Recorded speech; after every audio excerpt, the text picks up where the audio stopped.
School खोला। हत्याड़ बोल के जगह है कर्नाटका में, वहाँ पर। और वो स्कूल में गया हूँ एक बार देखने के लिए। और इंग्लैंड के हमारे जो उपासक लोग हैं, doctor Ambedkar memorial committee great Britain, उन उपासकों ने भंते जी को एक एक कमरा बना के दान दिया और वो स्कूल खड़ा हुआ और बच्चों की पढ़ाई वगैरह वहाँ बढ़िया से चलती है। और हम लोग, मैं तो ज़्यादा घूम नहीं पा रहा हूँ, बीच में थाईलैंड में जो कोरोना पीरियड में रह गया था, और उसके बाद आने के अपनी माँ की सेवा में रहा। और उसके बाद इस आंदोलन में अभी 380 दिनों से आंदोलन में ही है, कहीं जाना आना नहीं है। तो भंते जी को हम हमेशा देखते हैं फेसबुक के माध्यम से, देश विदेशों में सभा में, सम्मेलन में, मीटिंग में, जहाँ तहाँ जाता जाने आने में, भागा भागी में लगे रहते हैं। और बहुत ज़्यादा भागा भागी करने के चक्कर में शुगर के पेशेंट रहे हैं पहले से ही, काफ़ी चक्कर आके गिर जाते थे, इतना उनका हाई शुगर रहता था। अभी बहुत लंबे समय से हम लोग साथ में नहीं हैं, बैठे नहीं हैं, बातचीत नहीं है, कुछ जानकारी नहीं है, लेकिन बुद्ध गया के आंदोलन में वो काम करते रहे हैं। और आंदोलन के काम की वजह से ही पूरे कोकण प्रांत में धम्म यात्रा निकाली थी, दादर चैत्य भूमि से 2 बार महाड़ के लिए। महाड़ में कार्यक्रम वगैरह हुए, पूरे उस क्षेत्र में काफी काम हुए। तो आज जो है धम्मनाथ भंते जी धरना स्थान पे आए हैं। मैं अपने धरना स्थान की ओर से भिक्खु प्रज्ञावंश को ये खाता पहना के भंते जी का स्वागत करेंगे।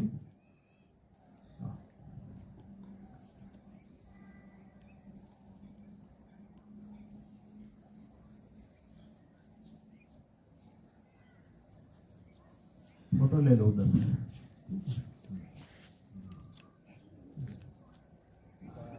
ठीक है, साधु साधु साधु। अभी अधिक समय न लेते हुए मैं भंते जी को माइक सौंपता हूँ, और वो जो है आज के इस धरना स्थान पे अपने विचार रखें, भंतेगणों को मार्गदर्शन करें। प्रधान धम्मनाथ जी।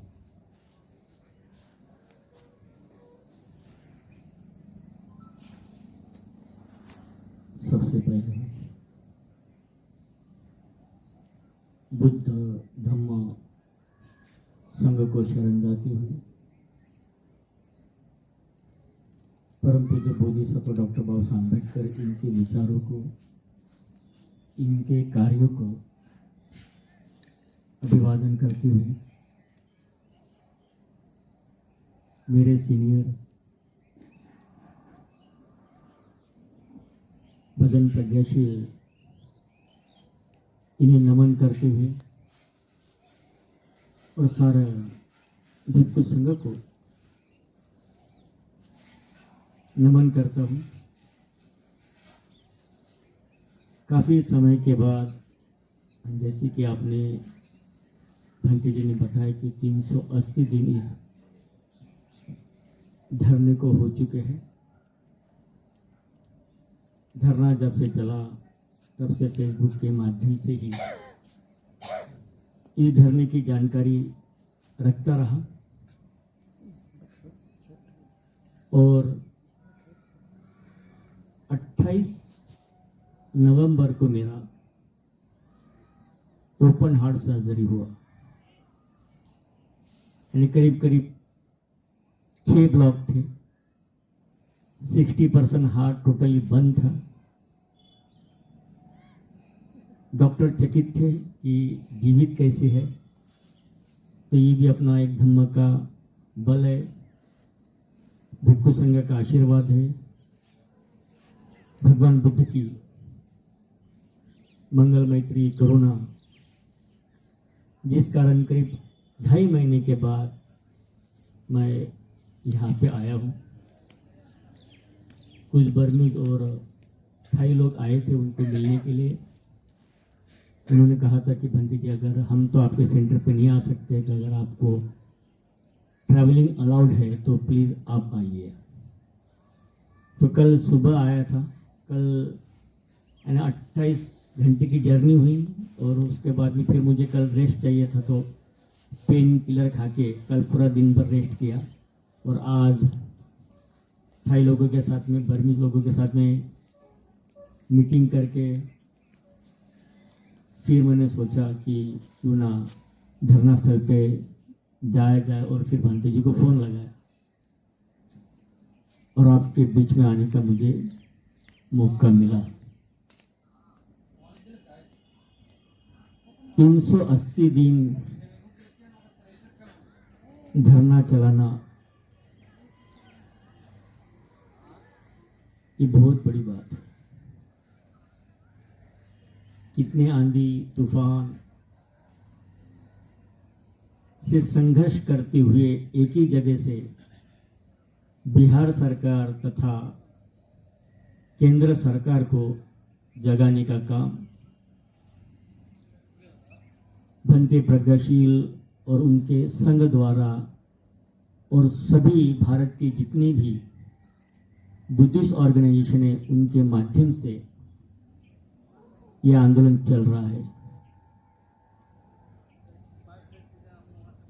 क्योंकि वो पहले बुद्ध गया मैनेजमेंट कमेटी के सेक्रेटरी भी रह चुके हैं और उन्हें पूरी आंदोलन की दिशा और दशा और किस तरह से आंदोलन चलाए जाए इसकी बखूबी जानकारी है। कहने का मतलब यह है कि आंदोलन में मैं आना तो चाहता था, मगर समय के अभाव के कारण सोचा आज जाऊं तो कोई और काम आ पड़ता, कल जाऊं तो कोई और काम आ पड़ता। तो बीच में मेरे ख्याल से लंदन से ही मैंने भंते जी को फ़ोन किया था कि क्या आंदोलन की दिशा क्या है, चल रही है। जब मेरे ख्याल से भंते जी बीजापुर आए थे और बीजापुर के कुछ लोगों के साथ में मीटिंग वगैरह की थी। और अब आपके बीच में तो मैं इतना ही कहूँगा आप सबको कि बीटी एक्ट चेंज करना ये कोई साधारण बात नहीं है, क्योंकि इसके पीछे बहुत बड़ी शक्ति लगी हुई है। उस शक्ति का ना रंग है ना रूप है, मगर अगर उस शक्ति के साथ में हमको लड़ना है तो हमें भी धैर्य के साथ, शांति के साथ उस शक्ति का सामना करना जरूरी है। क्योंकि धैर्य और शांति ही एक ऐसी हथियार है जो अच्छे अच्छे तूफान को भी रोक कर आगे बढ़ जाता है।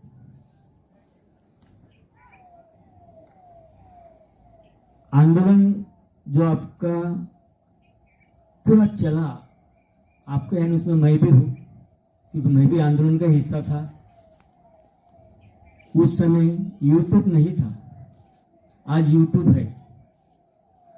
आज यूट्यूब के माध्यम से आंदोलन बड़ा ही उग्र दिखता है कि इतने लोग आंदोलन को पहुंचे, उतने लोग आंदोलन को पहुंचे, मगर वास्तविकता और सच्चाई कुछ और रहती है।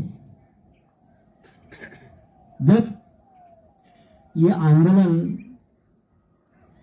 पूरे महाराष्ट्र में पहली बार, किसी ने शायद कोशिश भी नहीं की होंगी, भंते आनंद और भंते प्रज्ञाशील के नेतृत्व में मैंने पहली महाबोधि महावीर मुक्त आंदोलन की भिक्षुओं की पदयात्रा निकाली, पहली पदयात्रा। और वो पदयात्रा थी टोटल 150 किलोमीटर की। उस समय की स्थिति आप जानते हो कैसी रही होगी।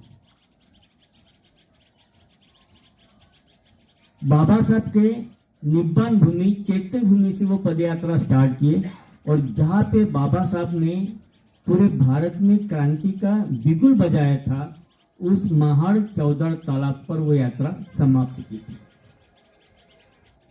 बड़ा ही कठिन समय था। मैंने भंते को बोल दिया कि भंते,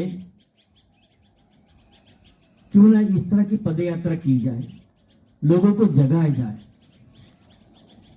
आज तो यूट्यूब के माध्यम से घर घर में मैसेज जा रहा है और लोग बुद्ध गया मैनेजमेंट कमेटी बीटी एक्ट को चेंज करने के लिए बुद्धों का विहार बुद्धों के हाथ में प्राप्त करने हेतु आंदोलन हो रहे हैं। लेकिन उस समय कोई भी मीडिया नहीं था और तब भी हमारे पीछे उस समय लाखों की तादाद में भीड़ चलती थी। सोचो, भंते लोग आगे, उसके पीछे उपासक लोग चलते थे। तो वो जो आंदोलन था वो समाज के अंदर में दिशा और क्रांति देने वाला आंदोलन था। हमारे पास में पैसे भी नहीं थे और ना ही हम लोगों ने कभी चंदा मांगा कि हमको आंदोलन के लिए चंदा चाहिए। हमने तो इतना ही कहा था लोगों से कि हम बुद्ध गया का बौद्ध विहार आजाद करने के लिए रास्ते पे चल पड़े, हो सके तो हमारे साथ 2 कदम चलना और उस बुद्ध गया का जब भी बुद्ध विहार बुद्धों के हाथ में सौंपा जाएगा तब शायद आपका कार्य सफल होगा। इतना ही हमने कहा, किसी से 1 रुपया नहीं लिया और मांगा भी नहीं। मगर लोग आते गए, जुड़ते गए।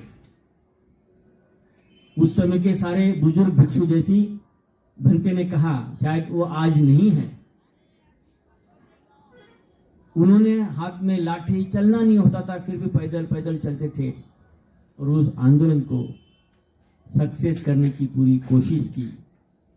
तो 2006 में पहली पदयात्रा निकली और फिर उसके बाद में 2008 में दूसरी पदयात्रा निकली और 2008 के बाद में मुझे इंग्लैंड में जाना पड़ा और फिर उसके बाद में फिर ये पदयात्रा जो थी बुद्ध गया मुक्ति आंदोलन की रुक सी गई। क्योंकि मैं उधर चला गया तो इधर में महाराष्ट्र में जिस तरह से जन आंदोलन चल रहा था उसको भी कहीं ना कहीं धीमी गति मिलनी चालू हुई। भंते भी कुछ समय से बीमार चल रहे थे, वो अपने इलाज के लिए भी थाईलैंड गए।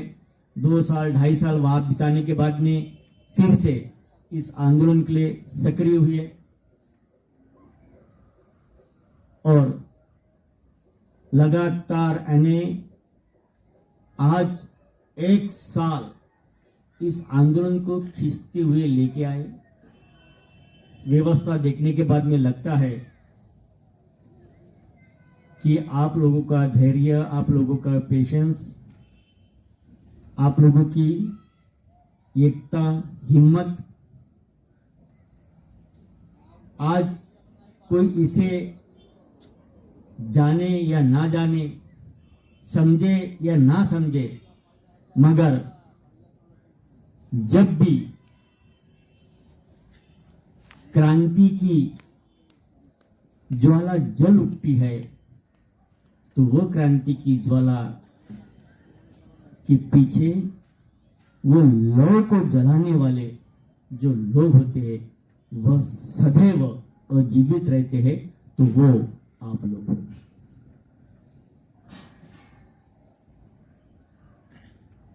ज्यादा मैं समय आपको लूंगा भी नहीं, लेकिन आज आंदोलन में भी जिस तरह से हम देखते हैं,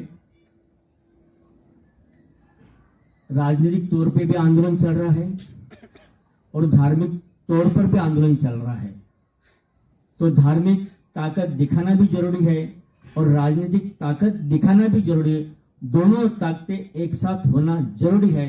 मगर सबसे महत्वपूर्ण बात आपको ये बताना चाहूंगा कि हम सब अपने अपने मत मतांतर को त्याग कर, अपने अपने अहंकार को त्याग कर, अपनी अपनी मान प्रतिष्ठा को छोड़कर एक ही प्रतिष्ठा के लिए संघर्ष करें कि भारत के अंदर का, भारत का दार्शनिक पवित्र स्थल, भगवान बुद्ध का ज्ञान प्राप्ति का स्थल, ये भगवान बुद्ध के अनुयायी को यानी उनके भिक्षु संघ को मिले, उनके अंडर में यहाँ की व्यवस्था चले। इसके अंदर में काफी खूबियां हो सकती है, आंदोलन के अंदर में बहुत सी खामियां हो सकती है, मगर आंदोलन चलाना ये कोई बड़ी बात नहीं है। मगर उस आंदोलन को साल तक खींचते लाना ये सबसे महत्वपूर्ण बात है। किसी ने 1 दिन के लिए धरना किया होगा, किसी ने 2 दिन के लिए धरना किया होगा, किसी ने 3 दिन के लिए धरना किया होगा, मगर मैं ये कहूं कि आज हम, अब टेक्निकल बात करूंगा, कि आज हम बीटी एक्ट को चेंज करना चाहते हैं, तो भारत के तमाम जितने भी इंटेलेक्चुअल बुद्धिजीवी लोग हैं वो सामने आए, धरने में शामिल हो जाए, और अगर ये बीटी एक्ट पुराना चेंज करना है तो अपने आज के मुताबिक एक बीटी एक्ट की ड्राफ्टिंग करें, जो हमें जरूरी है। हमें क्या चेंज चाहिए उसके अंदर में, हम बौद्धों के हितों के लिए उस बीटी एक्ट के माध्यम से क्या पारित कर सकते हैं, उसकी एक कमेटी बनी। फिर अगर ये आंदोलन की गूंज बिहार से केंद्र सरकार तक कैसी जाए, तो सबसे पहले हम बिहार सरकार को जगाए, बिहार सरकार केंद्र सरकार को जगाने का काम करे। अगर केंद्र सरकार जागने के बावजूद भी हमें न्याय नहीं दे सकती, तो फिर हम न्याय के दरवाजे को खटखट करें।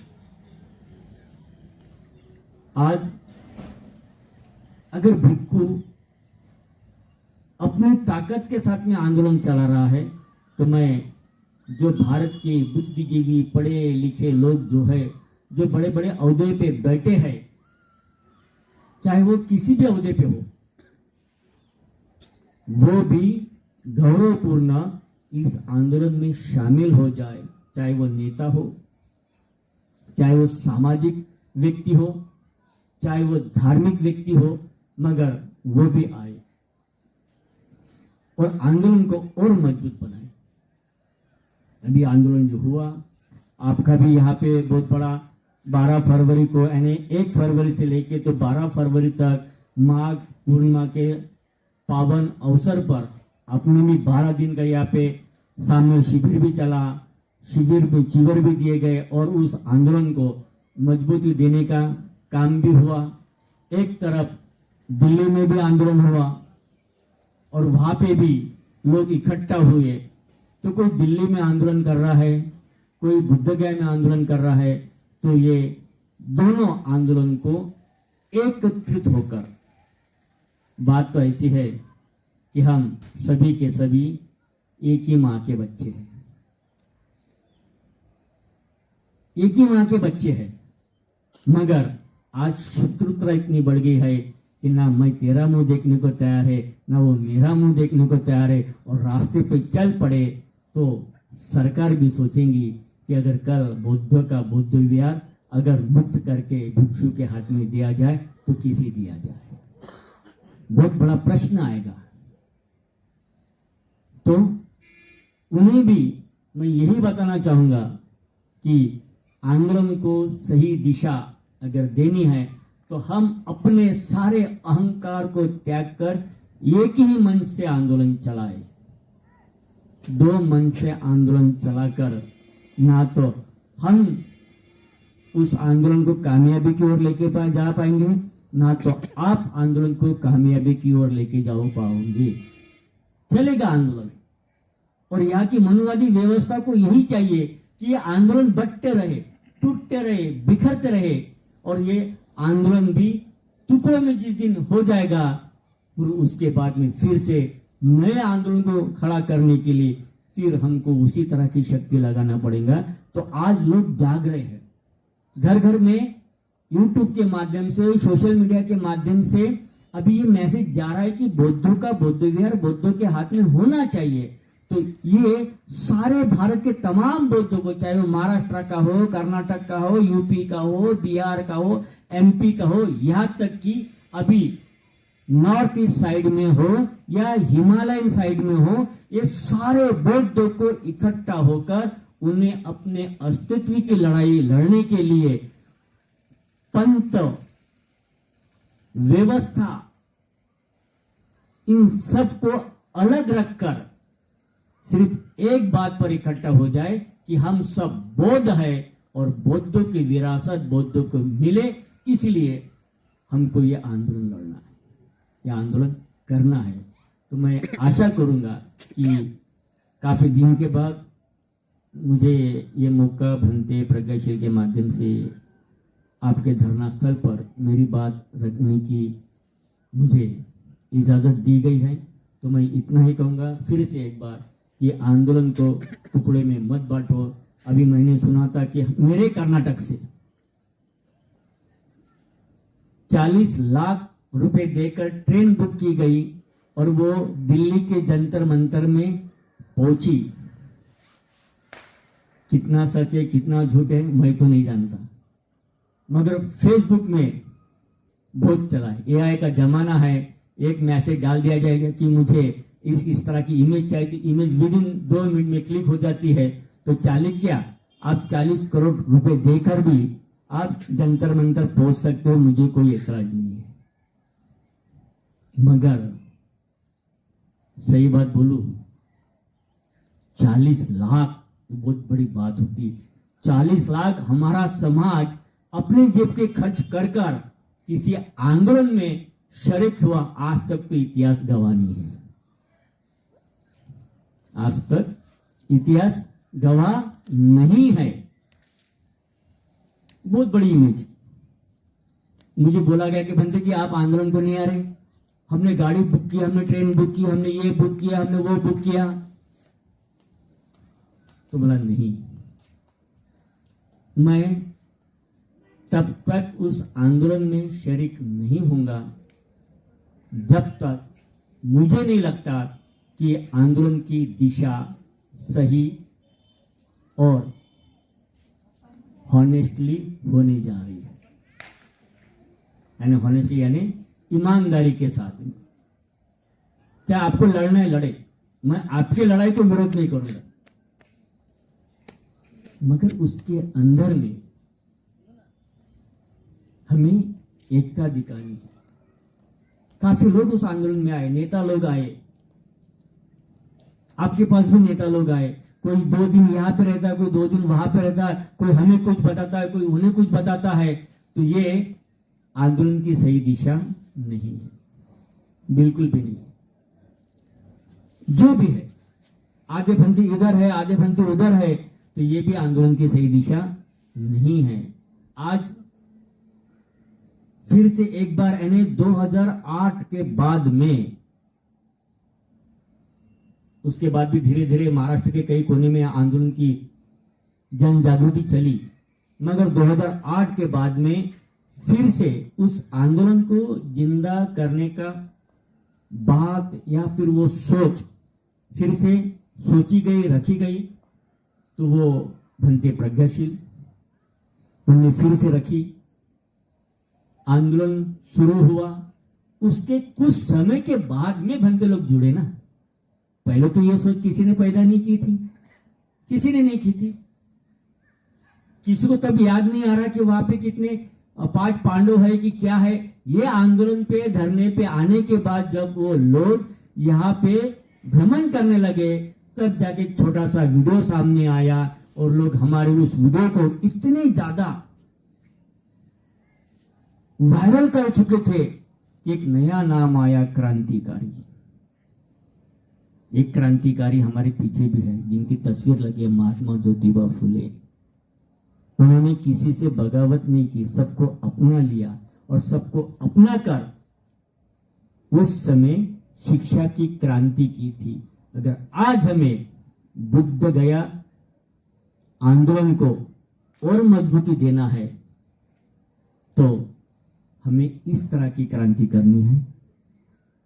वो क्रांति शांति का संदेश दे, वो क्रांति एकता का संदेश दे, क्योंकि हमें बुद्ध अनुयायी और बुद्ध पुत्र कहते हैं, तो हम बुद्ध पुत्र होने के नाते हम शांति अमन के साथ ही आंदोलन को कामयाब बनाए। भंते मेरे वरिष्ठ है, मैं उन्हें नमन करता हूँ। आप नहीं हैं, फिर भी संघों को नमन करना मेरा नैतिक कर्तव्य है। इसके माध्यम से शायद इसके बाद कल मेरी रिटर्न की टिकट है, मैं कल चला जाऊंगा और जाने के बाद 6 महीने तक तो मुझे डॉक्टर ने रेस्ट कहा है कि आपको हिलना नहीं, डुलना नहीं, ट्रैवलिंग नहीं करना है। मगर ये दिल है कि मानता नहीं वाली बात हो जाती है, तो इसलिए फिर भी मैं ट्रैवलिंग कर रहा हूँ। यहाँ से जाने के बाद हैदराबाद जाऊँगा, हैदराबाद को 5-6 घंटे रुकूंगा और सुबह 1 तारीख को फिर से मैं थाईलैंड जाऊँगा।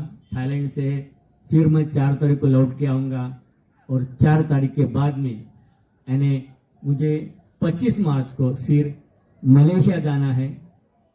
तो ट्रैवलिंग भी है, अपना भी काम है, इंटरनेशनल लेवल पे भी काम कर रहा हूँ, नेशनल लेवल पे भी काम कर रहा हूँ। मगर आज काफ़ी सालों बाद, मेरे ख्याल से 2 साल तो उनके निकल गए होंगे थाईलैंड के अंदर में, 3.5 साल और यहाँ ये पकड़ के चलो 1.25 साल, 4-5 साल के बाद में आदरणीय भंते प्रज्ञाशील से मुलाकात हो रही है।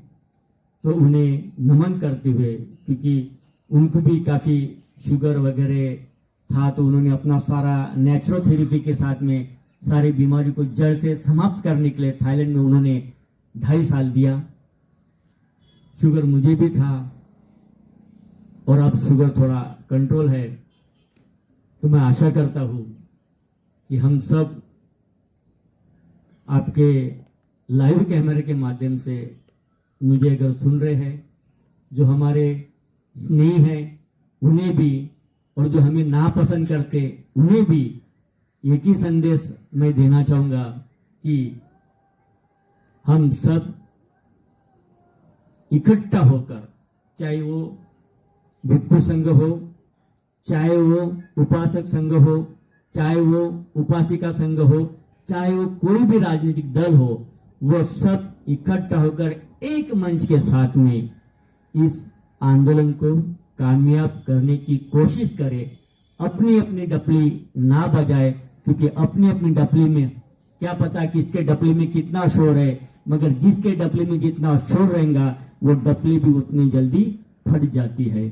मगर एकता के साथ में अगर हम डपली बजाएंगे तो भले एक डपली फट जाएंगी, मगर दूसरा भंते तैयार रहेंगे उस डपली को कवर देने के लिए, यानी अपनी कुर्बानी देने के लिए। तो ये आंदोलन को कभी कोई तोड़ नहीं पाएगा और कभी इसको कोई मोड़ नहीं पाएगा। तो इसी आशा के साथ आप सबको फिर से एक बार संपूर्ण संघ को नमन करता हूँ, प्रणाम करता हूँ। आदरणीय पूजनीय भंते प्रज्ञाशील को भी मैं नमन करता हूँ और आप सबसे इजाजत लेता हूँ और अपनी छोटी सी वाणी को, छोटे से विचारों को यही समाप्त करता हूँ। चाहे किसे अच्छे लगे, किसे बुरे लगे, मैं ये तो नहीं जानता, मगर इतना ही कहूँगा कि हमेशा अच्छाई के साथ चले और सच्चाई को तब्दील करे। नमो बुद्धाय, नमो धम्माय, नमो संघाय, साधु साधु साधु।